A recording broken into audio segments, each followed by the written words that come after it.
professionals and your friends. In the next few minutes, I would like to talk on synergy in diabetes care, maximizing the treatment effectiveness.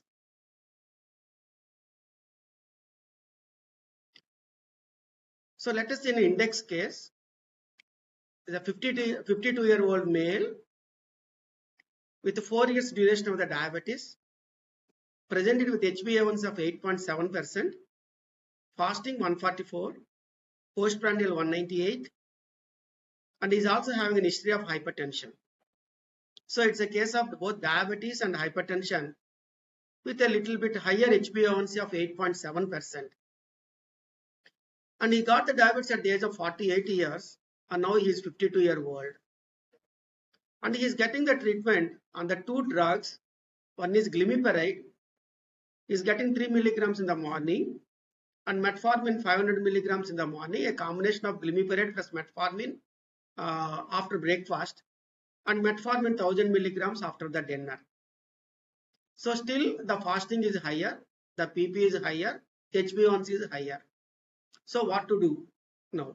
See, because such cases are very, very common in our routine practice, a combination of diabetes and hypertension.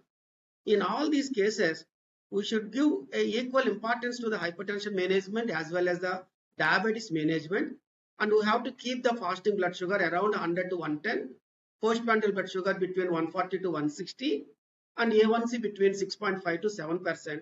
Otherwise, in the presence of the hypertension, what are all the complications of the diabetes? You know, both the micro and the macrovascular complications, they will be multiplied in the presence of the hypertension.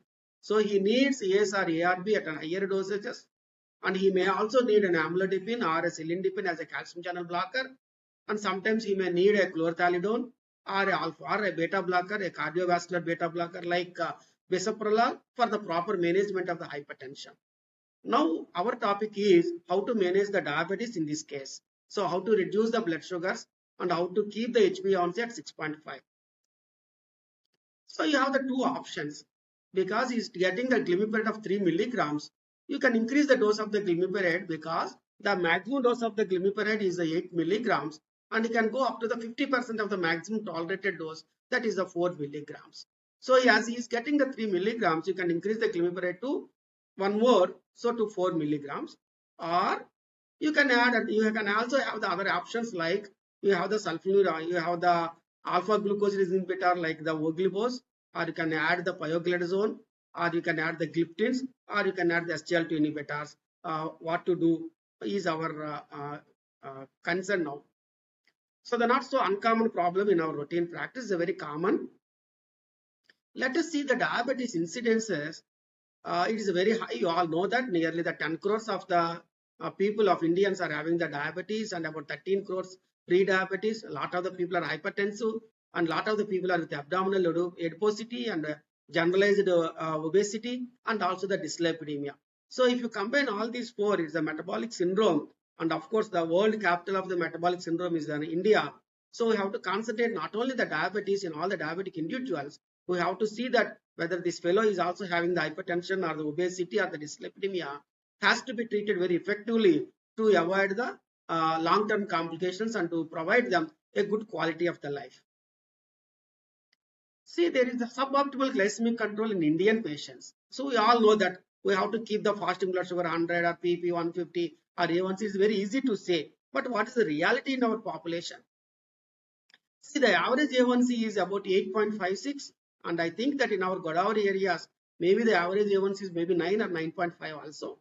And the average fasting blood sugar is 172, and the average PP is 253. This is the real world evidence. So only 33% of our diabetic population had an HbA1c of less than 7%. That means nearly 67% of our people, they are not achieving the targets in spite of the several reasons. Maybe the physician barriers, or maybe the patient barriers, or etc. Or some myths about the proper management of the insulin therapy, etc. So the reality is a lot to be done to improve the glycemic control in our Indian patients. So you have to be a little bit more confident and more aggressive in the management of the diabetes, so that we can keep the A1C around 6.5%. So these two are the very important studies, UKPDS and the GRADE. The type 2 diabetes is a progressive disease. You all agree with me that diabetes is not a simple disease. It is a dynamic disease. It is a progressive disease and it is an aggressive disease. So both the UKPDS and the GRADE studies have observed the loss of control and the continued therapy with both monotherapy and add-on therapy to the metformin. So every year or once in 2 years or once in 3 years, we have to uptitrate the dosages or we have to rechange the dosages, or you see somewhere you see that these diabetes are under good control. Otherwise, there will be the constant increase in the HbA1c leading to the lot of the complications. So the tight glycemic control has been shown to reduce the risk of the complications. Yet this is not easily achieved or maintained. So unless we get educated, unless you are very much interested to treat the diabetes very aggressively, it is not going to be possible. So how do we deal with this problem? So here you know that all the population, all our diabetics are having chronic hyperglycemia. So that means the blood sugars are above the normal levels. Why? Because of the 8 reasons. So you have to treat the diabetes in these different ways to reduce the hyperglycemia, to make them euglycemia. So you all know that the beta cells is the pancreas. So where the decreased insulin secretion will definitely lead to the hyperglycemia. Here we have the few drugs which improve the insulin secretion from the pancreas. So your favorite drugs are sulfonylureas here. GLP-1 receptor agonists, they are the both the parenteral as well as the oral. Now the ribosas or oral semaglutide is available, and the DP4 inhibitors are very common drugs in our in our armamentarium, like the different gliptins. So they also act. So to improve the insulin secretion from the beta cells, you can use the sulfonylureas, you can use the GLP-1 receptor agonists or the DP4 inhibitors. And now we have to respect the alpha cells also, because the alpha cells, they secrete the glucagon. So hyperglucagonemia means hyperglycemia, and the two drugs will act on the alpha cells. One is the GLP-1 receptor agonists and your gliptins.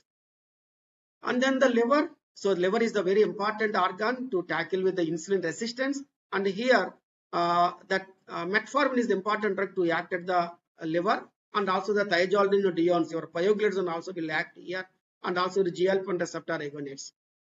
And then the intestines are also very important in the two ways. One is the absorption of your sugars from your intestinal absorption, and the second one is the incretin hormones. So the decreased incretin effect will lead to the hyperglycemia, and by using the GLP-1 receptor agonists or the DP4 inhibitors, so you are making the endogenous GLP-1 to act for a further period, so that the hyperglycemia won't be there. And the fats also have to respect in the diabetes, because entry of the glucose into the fat cells will be delayed, will be reduced because of the insulin resistance, and also there will be the increased lipolysis, so leading to the lot of the free fatty acids, and then the ketone bodies formation and diabetic ketoacidosis. And then the muscle is also very important, so the physical activity. Otherwise there will be the decreased glucose uptake, and this glucose uptake into the muscles will be increased by your exercise or by your thiazolidinedione or your the metformin. And of course you all know that the kidney is a very important organ. Here the filtered glucose is almost the reabsorbed, and by using these SGLT inhibitors, you are preventing the reabsorption of the filtered glucose and leading to euglycemia. So to tackle the diabetes, we have to address all these 8 ways of reducing the hyperglycemia. So each OAD affects the different underlying pathophysiological disorders. Suppose if you are using the metformin, that acts at the level of the liver, muscle and adipose tissue. Suppose if you are using the thiazolidinediones like pioglitazone, that act at the level of the liver, muscle and the fat about 80%, maybe 20 to 25% of the liver.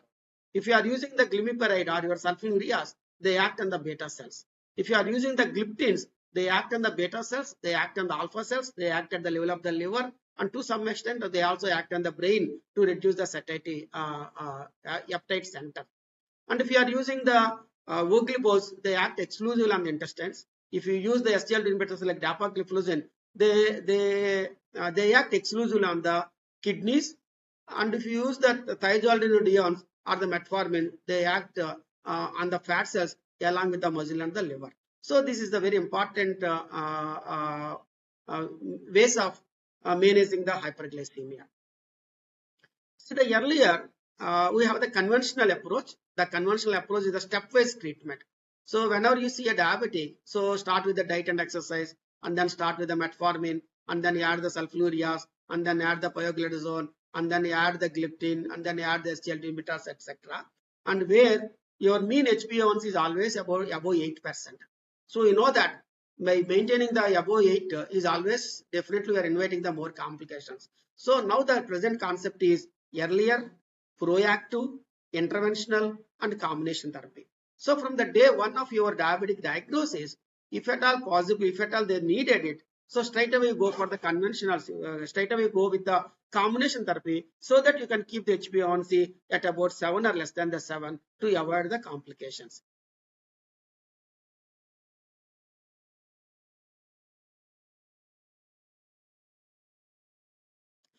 So this is the evidence, ADA 2023 or AACA 2023. So American Diabetic Association and American Association of the Clinical Endocrinologists, early combination therapy. See, if the initial A1C is more than the 7.5%, early combination therapy, the two reagents may be needed. And when the A1C is beyond the 9, then 2 or the 3 antihypertensive agents should be initiated concurrently. So all the diabetics you see, you divide them into the three groups. One is the mild diabetic, second one is the moderate diabetic, and the third one is the severe diabetic.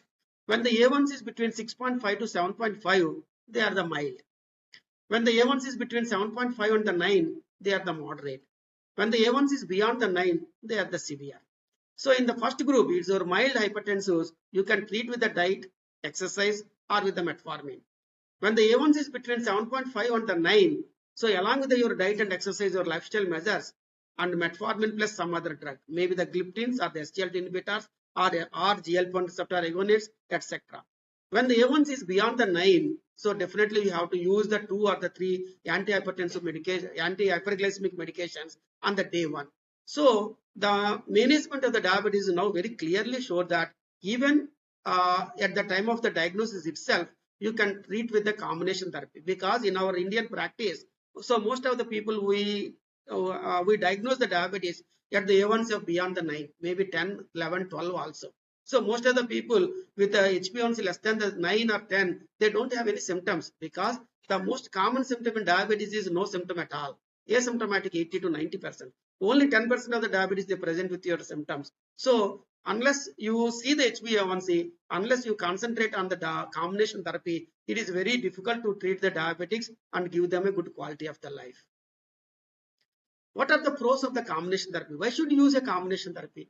The approach is different pathophysiological disorders. I told you the homogeneous octet. So by using the combinations, you can act differently and prevent the progressive loss of the beta cell function, and the prevent or reduce the complications. And then the counter therapeutic and the clinical inertia can be reduced, and improve the glycemic control and improve the adherence. So these are all the advantages of the combination therapy, so that you agree with me that synergistic activity between the different OADs can improve the outcome multifold. Now, yes, new synergy on the horizon to tackle with this. See, the primary consideration for the diabetes management is you make them the euglycemia. So you don't invite hyperglycemia or hypoglycemia. So when there is more and more hyperglycemia, what will happen? So there will be more oxidative stress, more endothelial dysfunction, and more vascular events, and more cardiac death. Suppose you're inviting more and more hypoglycemia, really more severe hypoglycemia is very close to the death. So the more the hypoglycemia, more the counter-regulatory hormones release, and again more and more endothelial dysfunction and more cardiac events. So both hyperglycemia and hypoglycemia are villains in diabetic individuals. So we want euglycemia in all our diabetic individuals. So you have to treat, you have to concentrate on these two things also while prescribing our different OHS. So keep the HbA1c at 6.5 and don't invite them to hypoglycemia or the hyperglycemia. Risks with increasing doses of the glimepiride. Suppose if you are increasing the more doses of the, we have seen some prescriptions with the glimepiride 8 milligrams, say 4 milligrams BD also. So that means progressive beta cell dysfunction, higher risk of hypoglycemia, higher risk of the weight gain, and efficacy plateau in the uncontrolled diabetes.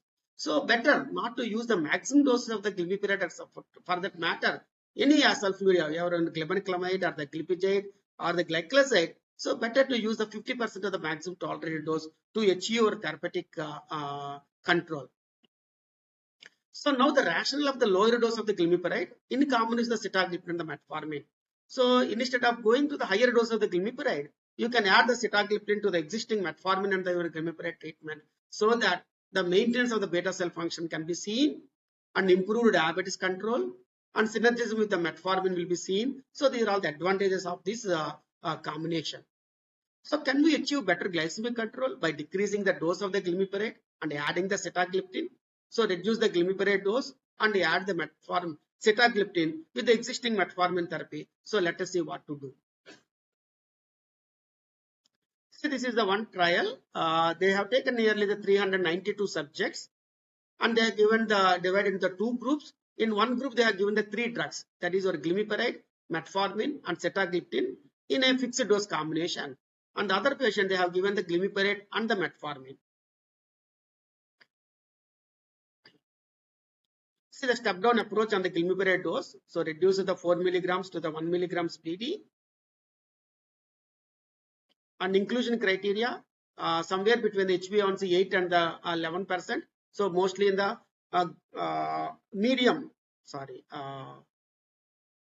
moderate diabetes and the severe diabetes they have taken. They have not taken the mild diabetes, because mild diabetes you can treat with the diet and exercise and the metformin alone. So what is the study endpoints? The mean change in the HbA1c from the baseline, and about the change in the postprandial blood sugar, change in the fasting blood sugar. So any hypoglycemic events, they studied these things. So the results, if you see the fixed drug combination of the sitagliptin and metformin and the glimepiride versus the combination of your glimepiride for the metformin, baseline corrections were comparable in both the treatment groups. And the results, a significantly reduction in the HbA1c at week 16 in this triple drug combination when compared to the two drug combination. So sitagliptin and metformin added to the reduced dose of your glimepiride demonstrated the superior efficacy. And obviously, because when you are using the three drugs, you are tackling the homogeneous octet in a different ways when compared to the two drugs. So the mean change in the HbA1c also here. See the sustained reduction in the HbA1c over a period of the 28 weeks with the fixed drug combination of the sita, metformin and glimepiride. See the reduction in the first 12 weeks about 1.18. By 28 weeks, the reduction of 2.37 is noted. See the change in the HbA1c from the baseline to the week 28 for patients without the dose escalation. So without increasing your glimepiride. So the fasting blood sugar also they reduced from the first 12 weeks 32 milligrams. By 28 weeks, it is about 53 milligrams. In the same way, postprandial blood sugar reduction from 41 milligrams to about 78 milligrams in 28 weeks period. So the proportion of the patients achieving the HbA1c less than the 7% at the end of the 16 and the 28 weeks. So significantly difference with the test product when compared to the triple drug therapy when compared to the two drugs.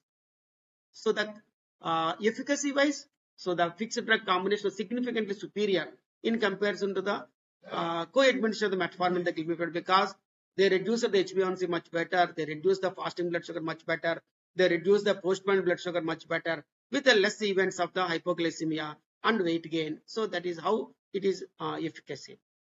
See the results here. So any adverse effects, very limited. Number of the hypoglycemic, they are also very level. All events were level 1 and asymptomatic. So they didn't require any hospitalization or IV glucose for the correction of the hypoglycemia. So there is no significant difference between both the arms. And safety wise, they are all well taken. No adverse events. So in conclusion, this is superior to the metformin and the glimepiride when compared to the sita and the glimepiride plus the metformin. The safety wise, they are all safe and well tolerated. So synergism of the sitagliptin plus the low dose glimepiride and the metformin. See, the glimepiride increases the insulin secretion because it acts on the beta cells, and metformin increases insulin sensitivity because it reduces the insulin resistance at the level of the liver, muscle and adipose tissue. Glimepiride acts on the beta cells. So they increase the cyclic AMP induced by the incretin therapy, potentiates the potassium ATP channels, the independent insulinotropic action by glucose energetically stimulating the insulin secretion. Metformin potentiates the DP4 activity by increasing the active GLP-1 levels, because the metformin is having the many actions. One is it can reduce the body weight, it can improve the endogenous GLP-1, it can have a lipid profile advantages, it may also reduce some blood pressure, and it may reduce the fat cells, and it reduces the appetite. So out of the advantages are there, the metformin in all the diet. That is the reason. So metformin should be considered as the initial agent in all the people with the type 2 diabetes, unless otherwise contraindicated. Some people, they have the severe gastrointestinal side effects with the metformin, and some people with the creatinine more than the 1.5 or the 2, it's better not to use the metformin. It means advanced CKD. Otherwise, you can use the metformin almost all the individuals. So glimepiride increases the glucagon levels. D4 inhibitor plus glimepiride decreases the glucagon levels. So when you are using the sulfonylureas, so they may increase the glucagon. So glucagon increases the hyperglycemia. Whereas by adding the D4 inhibitor, they decrease the glucagon levels.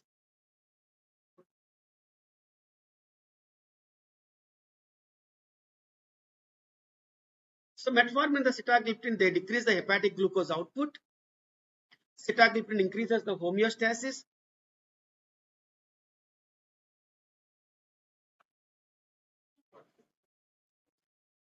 So now we have the option of maximizing the treatment effectiveness. So already the patient is on the glimepiride for metformin 3 milligrams and 500 milligrams morning, and metformin 1000 milligrams in the night. So by changing this combination to reduce the pill burden, uncontrolled diabetes will be controlled. And then with atherosclerotic cardiovascular disease or the CKD, there also will be good, and reduce the dose escalation, and HbA1c will be reduced very drastically. So thank you very much for your patient hearing. And if you have any doubts, I will be very happy to answer them.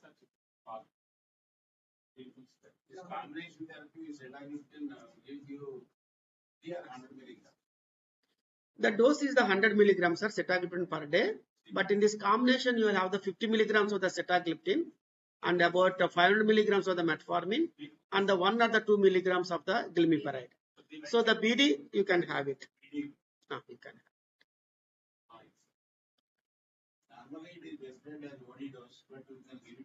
Yes, sir. Because the metformin you are giving as the BD only, because the metformin, so the maximum tolerated dose with a single dose is about 850 milligrams or 1000 milligrams. So most of our people, they may require the 1500 milligrams or maybe the 2 grams also. So in some prescriptions, you can have 100 milligrams of sitagliptin, 1000 milligrams of the metformin, and the 2 milligrams or the 1 milligram of the glimepiride is also available. So the only thing is only clear that, so our people, they need escalation of our drugs therapy. So most of the people, you may not achieve the euglycemia with the glimepiride plus metformin. And we should not increase the maximum dose of the glimepiride. You can add a sitagliptin, or in some population, you can add the dapagliflozin also. Because the people with atherosclerotic cardiovascular disease, the people with heart failure, the people at risk of CKD, I think the dapagliflozin is a good choice over the sitagliptin when you have a combination of these drugs. And some population, no, we cannot use the glimepiride because even a 1 milligram of the glimepiride, they cause hypoglycemia. And as I told you that if they miss the lunch or if they delay the lunch about 1 hour or 1.5 hours, so definitely they get very severe hypoglycemia. And sometimes, elderly population, so they may not recognize the hypoglycemia. Unlike the younger population, because the young hypoglycemia, so they present with sweating, they present with tachycardia, they present with try to eat something, and they correct the hypoglycemia by themselves. But unfortunately, on the other hand, when the elderly population with diabetes, hypertension, etc., so they will have hypoglycemia and they fall on the ground with a severe sweating, with convulsions and froth in the mouth. So unless the people recognize it as an hypoglycemia, unless you introduce the 25% dextrose, so definitely mortality also very high. And other people, they thought that it is all because of the massive cardiac arrest, because of the profuse sweating and unconsciousness and the death. But this is because of the massive and not massive, severe hypoglycemia. So this is also very important. So this is the very long.